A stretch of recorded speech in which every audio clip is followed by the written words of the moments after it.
incroyable! J'ai rien compris au message du film!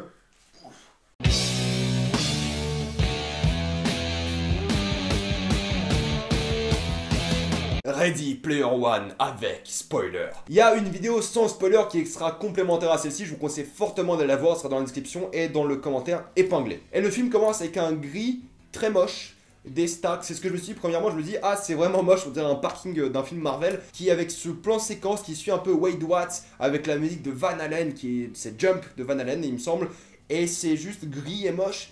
Et plus la caméra suit Wade Watts, plus on découvre un peu son univers, là où il habite, là où il vit, plus le gris prend de l'échelle, plus il prend des proportions, plus il devient beau à regarder au fait. Parce que dans ce gris dégueulasse, il n'y a que du gris à l'écran, tu te rends compte qu'il y a de la vie, tu te rends compte qu'il y a des gens qui y habitent, tu te rends compte qu'il y a quelque chose qui est vraiment très très fort derrière, et tu suis un peu ce personnage pendant un petit plan séquence de 2 minutes, et en train de faire sa vie, et tu vois que le gris est en relief, il y a une perspective et c'est juste très très beau. Et c'est dingue parce qu'il commence avec un plan fixe sur du gris dégueulasse et en 2 minutes il t'en fait du gris très très beau à regarder. C'est incroyable. Et c'est là que Wade Watts nous introduit un peu à l'Oasis, un peu comment ça marche et tout. Et j'ai adoré ce plan que vous voyez un peu dans les bandes annonces de temps en temps, quand il met son casque de réalité virtuelle pour la première fois et vous voyez que la caméra va justement via les yeux de Watts dans l'Oasis. Et tu vois que c'est un peu l'image de synthèse parce que sinon il n'y a pas le choix, tu peux pas rentrer une caméra là-dedans. Mais à partir de ce moment-là où la caméra devient justement une fausse caméra, entre guillemets, t'es dans le délire. Et c'est là qu'on te présente l'Oasis et à quel point c'est juste le meilleur truc au monde. Et nous montre à quel point l'Oasis est un endroit génial, que ce soit les moments où il y a les vacances, les énormes vagues, les gens qui font du surf, les gens qui font du ski sur les pyramides, les montagnes, les gens qui grimpent avec Batman sur le mont Everest. Tu vois que tout est possible dans l'Oasis, tu vois qu'il y a un énorme casino de la taille d'une planète, tu vois qu'il y a un motel où tu fais quelques trucs pas très catholiques. Tu vois que c'est un endroit qui est fait pour tout le monde, où tout le monde peut s'y échapper. Et du coup, bah forcément, les gens ne veulent plus vivre dans la vraie vie parce que la vie d'à côté, bah, elle pue la merde. C'est là que tu vois un peu le passé de Halliday et tu vois qu'il y a cette chasse à l'easter egg et il y a 3 clés pour ouvrir la porte vers l'easter egg. Et du coup, Wade Watts, notre Percival, va décider de, comme il le fait depuis quelques temps, essayer d'accomplir la première course qui te donne la première clé. Et c'est là que le film m'a mis une énorme claque dès le début, c'est que dès qu'il rentre dans la voiture et la course-poursuite commence, t'es sur le cul. T'es sur le cul parce que c'est splendide à regarder. C'est juste du CGI gris, parce que c'est New York, gris et un peu genre jaunâtre, et c'est magnifique. C'est un travail de caméra spectaculaire où tu suis les voitures, il y a des plans séquences, mais quasiment tout le temps dans ce film, la caméra ne se pose jamais pendant une seconde, il y a rarement de plans fixes. Et cette course là tu comprends. Cette course tu comprends parce que la caméra elle va où elle veut n'importe comment et à chaque fois elle te montre l'angle le plus immersif, le plus intéressant et le plus magnifique à regarder dans ce film quoi. Et Spielberg il a compris que la caméra dans un monde virtuel peut aller où elle veut et du coup il en profite à fond. J'ai jamais vu une caméra de synthèse entre guillemets aussi bien utilisée. Je sais d'ailleurs pas c'est quoi le terme pour une caméra qui n'existe pas. Parce qu'au final le Ready Player One c'est genre 75% de l'animation. Vraiment. Et cette course poursuite, elle te met sur le cul, t'es impressionné, il y a King Kong, il y a un T-Rex, le plan avec le T-Rex c'est magnifique, enfin, t'es à fond dans le délire et tu kiffes ta vie quoi. C'est là que Percival va tomber sur le personnage d'Artemis qui est complètement bien plus cool que lui, et c'est là qu'il va se rendre compte qu'il va pas y arriver, qu'il va pas réussir à faire le saut vers King Kong, et qu'il va mourir. C'est pour ça qu'il l'aide, il la sauve, et c'est là qu'ils deviennent potes pendant que Ash répare sa moto. Et il tombe clairement très vite amoureux de lui, c'est un peu ça que j'aime dans le Spielberg, c'est que c'est vraiment l'amour de la jeunesse, et à quel point tu tombes vite amoureux quand t'es gamin et quand t'as pas eu de vie sociale avant, parce que clairement le gars en a pas eu, il a passé sa vie dans l'Oasis. Et c'est là que pour impressionner Artemis, et un peu pour lui-même, parce qu'il veut vraiment avoir cette clé, il va aller dans les archives d'Hallyday. Et les scènes dans les archives d'Hallyday, je les ai adorées. Voir le passé d'Hallyday, la manière dont l'image est incrustée dans ce monde virtuel et de la manière dont il voyage un peu dans toutes ses mémoires.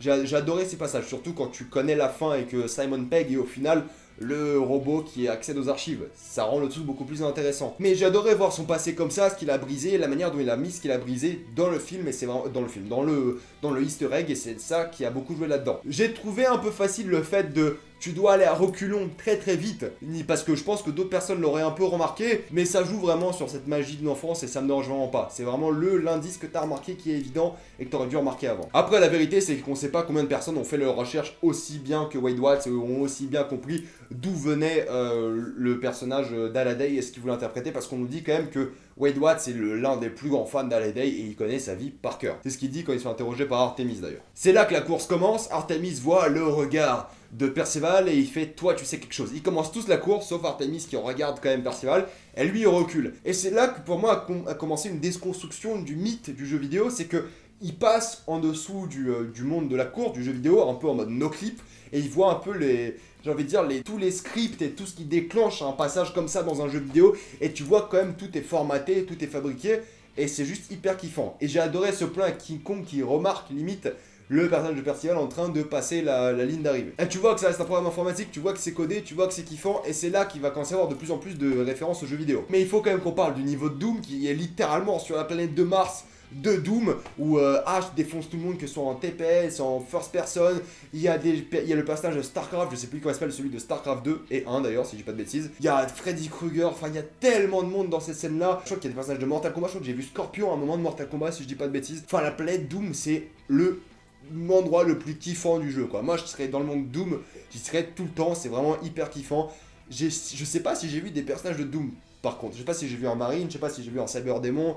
Enfin bref, c'est la folie. La planète de Doom, c'est le feu. Littéralement, hein, c'est le feu. Et c'est là que je me suis dit, putain, j'ai trop envie d'aller dans l'Oasis, quoi. Je peux aller et passer mes super vacances et défoncer du démon sur Mars. Si ça, c'est pas super cool. Après avoir déjoué la première énigme, il récupère la première clé et c'est là que c'est le bordel. C'est là que c'est le bordel, c'est là que se réveille Io. Il dit comment dans le film? Déjà, Ben Mendelsohn, c'est un excellent méchant qui représente vraiment très bien le côté marketing, pognon, businessman du monde du jeu vidéo. Pour moi, c'est vraiment Electronic Arts. C'est genre, oh, ce serait bien d'avoir un système bronze, platine, premium, et on va appeler ça le système haut parce que c'est l'Oasis et c'est cool.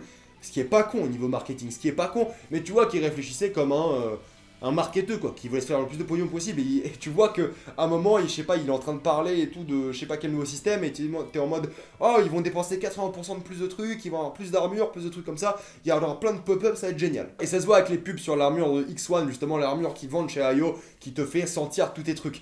Et c'est stupide comme idée, parce que qui voudrait ressentir la douleur dans un jeu vidéo? C'est complètement stupide. Ok, niveau immersion, c'est bien, mais c'est con, c'était complètement con. Surtout quand tu te prends un coup dans les couilles, n'est-ce pas, Ben Mendelsohn? C'est pas malin, ça. Et j'aime beaucoup son avatar, d'ailleurs, dans le jeu. C'est une sorte de Clark Kent un peu plus vénère, hyper stock, hyper méchant. J'ai bien aimé, quoi. C'est le Superman qu'on aurait dû avoir dans Justice League. Et du coup, le top 5 chope tous la première clé et ils sont tous partis pour choper la deuxième. Ils sont en train de se poser des questions et c'est là que je me suis dit que le film allait commencer à être ennuyant parce que le monde réel reprend le dessus. Et je me suis dit, ah, le monde réel c'est chiant, remettez-moi dans le monde virtuel. Et c'est exactement ce que veut te faire penser le film. Le monde virtuel est tellement bien que lorsque tu regardes le film en mode normal, en mode réel, c'est moins bien, c'est beaucoup moins bien. Et c'est exactement ce que voulait le film dès le début. C'est te faire comprendre que la réalité, c'est beaucoup moins intéressant que le virtuel, certes, mais qu'au final, t'en as vraiment besoin. Et c'est pour ça que j'ai trouvé vraiment, en regardant le film, l'intrigue avec Ben Mendelsohn et l'assassin et l'explosion très chiante, parce qu'au final, on s'en foutait d'Alice, on s'en foutait de son beau-frère ou je sais pas quoi, là, il était pas très intéressant et pas très important à l'histoire. C'était juste un peu, vous savez, les parents dans un film de Spielberg, c'est toujours un peu de cette couleur-là. Et chaque fois que tu regardes des scènes dans la vraie vie, t'as juste envie de retourner dans le monde virtuel, essayer de choper la deuxième clé, puis la troisième, et finir le jeu. Mais t'es obligé de passer par le réel, parce que c'est la vie. Il rencontre Artemis en vrai, et c'est là qu'il se rend compte qu'il est vraiment pas déçu d'elle, et qu'il tombe amoureux. Il tombe amoureux parce qu'il y avait toute cette séquence au casino, enfin dans la boîte de nuit, qui était incroyable. Ouais, je suis pas très bon en chronologie, c'est assez compliqué, mais c'est un film qui est très dense, il se passe beaucoup de choses. Avant de rencontrer Artemis, ils ont cette scène en boîte de nuit, il essaie de se fringuer pour lui faire plaisir, il tombe amoureux d'elle, et je me suis dit, oh, c'est une scène sympa, qui est cool, quoi, mais sans plus. Et ensuite, ils mettent la musique la plus parfaite pour ce genre de scène. La plus parfaite. Il me semble, si je dis pas de bêtises, si mes souvenirs sont bons, c'est les Bee Gees et c'est Staying Alive. Et c'est là que je me suis dit, ce film est incroyable, parce qu'il a pas peur de prendre des références comme ça, parce que c'est exactement ce que tu ferais. Si tu pouvais mettre Bee Gees en bois, Staying Alive, tu le ferais. Et c'est là que j'ai pas vraiment accroché au personnage interprété par T.J. Miller, je crois. Si j'ai bien reconnu sa voix, c'est T.J. Miller. Le personnage un peu avec le crâne et tout, je n'ai pas trouvé son introduction très sympa, mais ça marche dans le sens où c'est un gars qui se croit badass dans un jeu vidéo, alors que dans la vraie vie, il doit être claqué, quoi. Mais toute son intrigue avec lui, je l'ai pas trouvé extrêmement convaincante. Heureusement qu'à la fin, il est assez présent, mais sinon, dans le casino, je l'ai pas trouvé très utile ou très pertinent, quoi. Au moins, il a trouvé au final qui était ce personnage de Wade Watts. Mais j'aurais limite peut-être aimé en voir un peu plus de lui, ou alors moins, ou l'un des deux, comme vous voulez. Mais je suis à moitié satisfait avec ce juste milieu. Enfin, je sais pas, pour l'instant je suis un peu mitigé à propos de ce personnage, mais il n'est pas très important au reste du film au final. Mais j'aime bien la caricature de ce gars qui est là, qui est vraiment badass dans le jeu vidéo, mais qui a pu sûrement la merde dans la vraie vie. Et enfin, tout le système de chat, d'inventaire, de communication, de blagues sur les relations dans le jeu vidéo, enfin...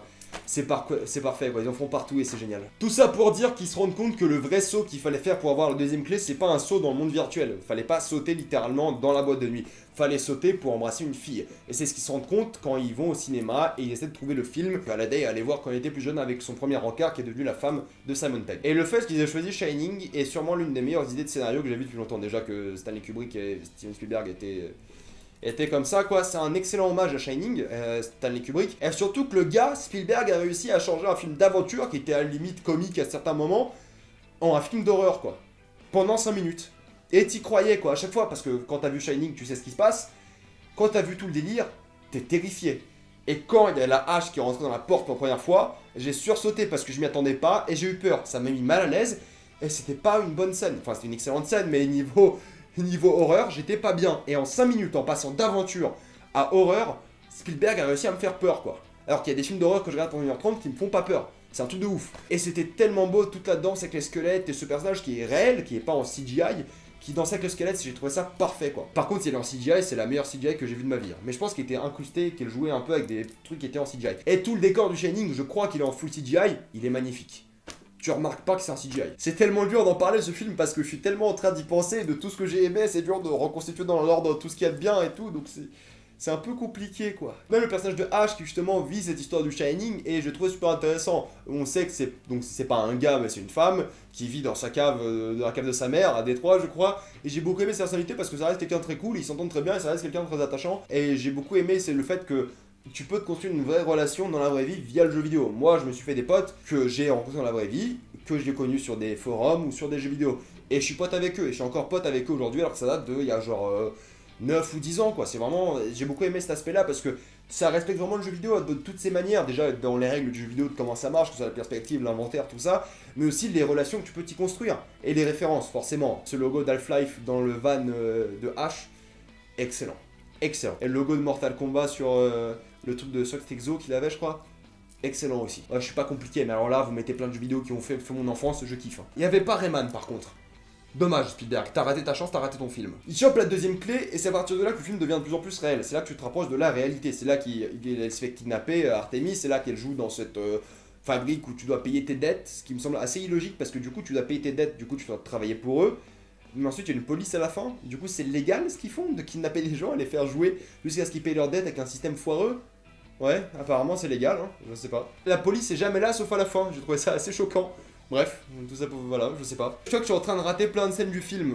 Vraiment. Mais la troisième clé arrive tout doucement, et donc c'est grâce à l'orbe de protection qu'a chopé TJ Miller, du moins son personnage, où on est en train d'avoir la troisième clé. J'ai pas compris vraiment comment ils ont récupéré le lieu pour la troisième clé, mais j'ai bien compris l'idée du premier easter egg. Parce que si vous savez pas, Aventure était vraiment le jeu qui avait le premier easter egg de l'histoire du jeu vidéo. Et c'était un très bel hommage à ce jeu, et un très bel hommage à l'histoire du jeu vidéo en général. Et c'est là que se prépare la grande bataille, qui est là et magnifique, c'est génialissime, entre Mechagodzilla, le Gundam qui arrive dans le vaisseau de Serenity. Ça, c'était du fanservice que j'ai kiffé à mort. C'est vraiment excellent comme combat. C'est pas le Seigneur des Anneaux non plus, mais c'est vraiment, ça reste grandiose, vraiment, il y a du CGI partout, mais t'es toujours avec cette DeLorean qui essaie d'éviter Mechagodzilla, le Gundam qui se bat, enfin t'es à fond dans le délire, et c'est dur d'expliquer comment la caméra arrive à naviguer dans tout ce champ de CGI et en même temps rester fluide et belle, et c'est incroyable ce qu'il fait comme ce type. Et j'ai beaucoup aimé le gimmick avec le van et du coup le personnage de Percival qui bouge dans le van alors qu'il est dans le monde virtuel et qu'il n'arrive pas à toucher tout ça. Et j'ai énormément aimé le combat, enfin le dernier combat que ce soit avec la poupée Chucky que j'ai trouvé hilarante, la bombe qui tue l'avatar de Ben Mendelsohn, enfin tout était bien quoi. C'est dur de parler d'un film quand tout est bien parce que quand tout est bien, t'as rien à dire. Quand t'as dit ce que t'aimais dans le film, tu peux plus rien dire. Genre, j'ai adoré le combat final parce que la caméra était fluide, parce que c'était beau à voir, parce qu'il y avait plein de personnages que j'ai kiffé voir à l'écran. Il y avait du Halo, il y avait du Overwatch, il y avait plein de trucs comme ça. Enfin, c'est dur d'expliquer quoi. Et ça, c'est toujours un problème quand t'as kiffé un film. Mais au moins, ça vous donne bien mon ressenti sur le film. J'ai kiffé de ouf. Et c'est là que le film prend une tournure beaucoup plus sentimentale. C'est que dès que le cataclysme explose, après la menace de Ben Mendelsohn et tout explose, genre tous les comptes sont reset, c'est là que le film prend une tournure beaucoup plus émouvante et qui t'explique vraiment que c'est bien de jouer aux jeux vidéo, c'est bien de s'évader, et ça marche vraiment pour toute chose, c'est bien de s'évader, mais il faut jamais oublier que la vraie vie, elle est là. Faut jamais oublier que moi, Halliday a échoué parce qu'il se concentrait trop sur la vie virtuelle, et il se rend compte que tout ce qu'il y aurait dans sa vie, c'est pas dans le virtuel, mais dans la vraie vie. Et c'est ça qui le touche beaucoup. C'est ça qui nous a beaucoup qui va tous nous toucher, c'est qu'au final il se rend compte que ce qui est évident en soi, mais la manière dont il a dit était vraiment touchante. Il se dit, ça c'est moi, ça c'est le monde virtuel que j'aime, que j'ai créé, que j'ai fait, et je l'adore. Mais si je devais y renoncer, je le ferais. Parce que la vie derrière, elle est beaucoup plus intéressante, elle est beaucoup plus importante, elle est beaucoup plus touchante. Et je pense qu'on est tous passés par là au final, en se disant que je peux m'évader là, je peux m'évader dans le jeu vidéo, je peux m'évader dans le cinéma, je peux m'évader dans tout ce que vous voulez, vraiment tout quoi, vraiment que ce soit plus sérieux, je sais pas, soit dans le sexe, ou dans la drogue, ou dans des trucs un peu plus adultes, dans l'argent, dans le pari, enfin un peu, il y a plein de trucs pour s'évader dans la vie, mais tu peux jamais vraiment quitter ce monde. Tu dois toujours revenir au réel, tu dois toujours revenir aux choses qui sont importantes à tes yeux, et tu sais toujours que les choses importantes à tes yeux, c'est le vrai monde. Et c'est là que tu dois te donner. Mais tu peux toujours t'évader. Et tu devrais. C'est pour ça que le compromis à la fin était très très bien entre ce personnage de Wade Watts qui coupe l'Oasis mardi et jeudi. C'est génial comme idée. C'est vraiment génial. Et c'est ça qu'on aimerait, c'est ça qui fait comprendre ce film, c'est que oublie pas que ta vie elle est pas là sur YouTube. Ben, c'est bien de s'évader en regardant ma vidéo, mais ta vraie vie elle est dehors. C'est con parce que du coup les deux s'entremêlent forcément. Mais tu sais très bien, et je pense qu'on le sait tous au final, c'est que nos plus beaux moments dans la vie, ça n'a jamais été dans un jeu vidéo.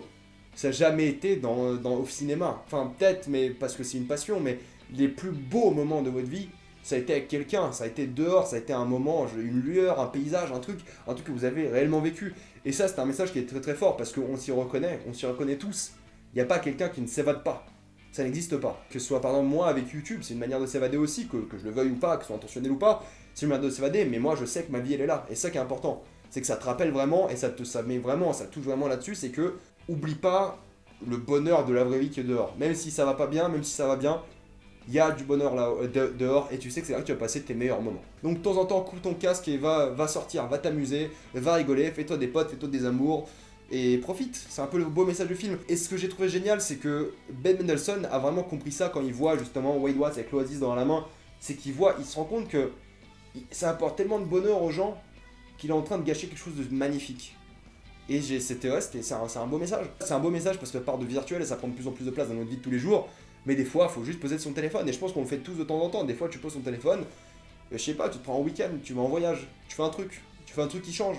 Et c'est comme ça qu'on survit un peu. C'est marrant parce que des fois, t'as l'impression de survivre en t'échappant, en t'évadant dans le vrai monde. En te disant, vas-y, je vais me prendre un week-end quelque part dans un pays exotique, je vais partir à Prague pendant un week-end et ça va être archi bien. Ce genre de truc là. C'est ça que le film a vraiment capturé. C'est pour ça que je dis qu'il y a une tendresse et une beauté dans ce film. Parce que l'âme d'enfant, elle rêve avec ce film. Vraiment, elle a envie d'aller loin, elle a envie d'aller dans l'oasis. Mais là, l'âme d'adulte, elle comprend que les deux peuvent marcher ensemble. Elle comprend que tu peux aller dans l'oasis en même temps t'amuser dans la vraie vie. Et c'est un film qui te fait comprendre ça et je sais même pas pourquoi je parle de ça, quoi. Je pense que tout le monde l'a compris. Et je pense que dans notre époque à nous, et dans le futur qui va notre futur Black Mirror-esque, j'ai envie de dire, je pense que c'est le genre de film dont on a besoin. Et je pense qu'on était tous au bord des larmes quand Halliday nous dit ça, quoi. Je pense qu'il a... Parce que tu vois le regret dans ses yeux, mais en même temps le bonheur d'avoir donné ça à quelqu'un. Et Spielberg, je pense qu'il va être pareil. Il va se rendre compte de tous les gens qu'il a peut-être pas réveillés, mais qui... C'est un rappel quand même. Que vous le sachiez ou pas, ça reste un rappel. Et c'est un beau rappel. C'est un rappel qui fait rêver et qui donne envie de rêver, mais dans la vraie vie. Tout en respectant le virtuel et le jeu vidéo et la pop culture et ce qu'on aime pour s'évader, tout en respectant ça, il te montre que tu peux faire les deux et que tu peux rêver dans la vie de tous les jours aussi. C'était une aventure émotionnelle, ce de critique de Ready Player One, mais ça veut dire que ça marche. Ça veut dire que ça a transcendé quelque chose de plus important en moi, et ça veut dire que je vous conseille fortement Ready Player One. J'ai forcément oublié de parler de plein de trucs dans cette vidéo spoiler, je sais même pas de quoi j'ai oublié de parler, je mettrai en commentaire comme d'habitude. Et partagez, je sais, un truc différent, partagez vos plus beaux souvenirs de votre vie. Et croyez-moi que ça, ou un beau souvenir, un commentaire, un truc que je ferai la même dans les commentaires, je vous épinglerai ça, donnez un peu de vous, partagez un beau souvenir de ce que vous avez adoré, qu'on en discute, ça peut être cool, pour justement arrêter de parler de votre film préféré, parlez-moi de ce que vous avez adoré faire une fois dans votre vie, comme ça, sur un coup de tête, un moment que vous avez juste surkiffé avec votre famille, vos amis, vos amours, votre copine, n'importe quoi. Mettez-moi ça en commentaire. Sur ce, moi je vous dis à la prochaine fois, suivez-moi sur Facebook, sur Twitter, sur YouTube, et à la prochaine fois, je suppose, allez voir Ready Player One, bordel. Allez, salut à tous.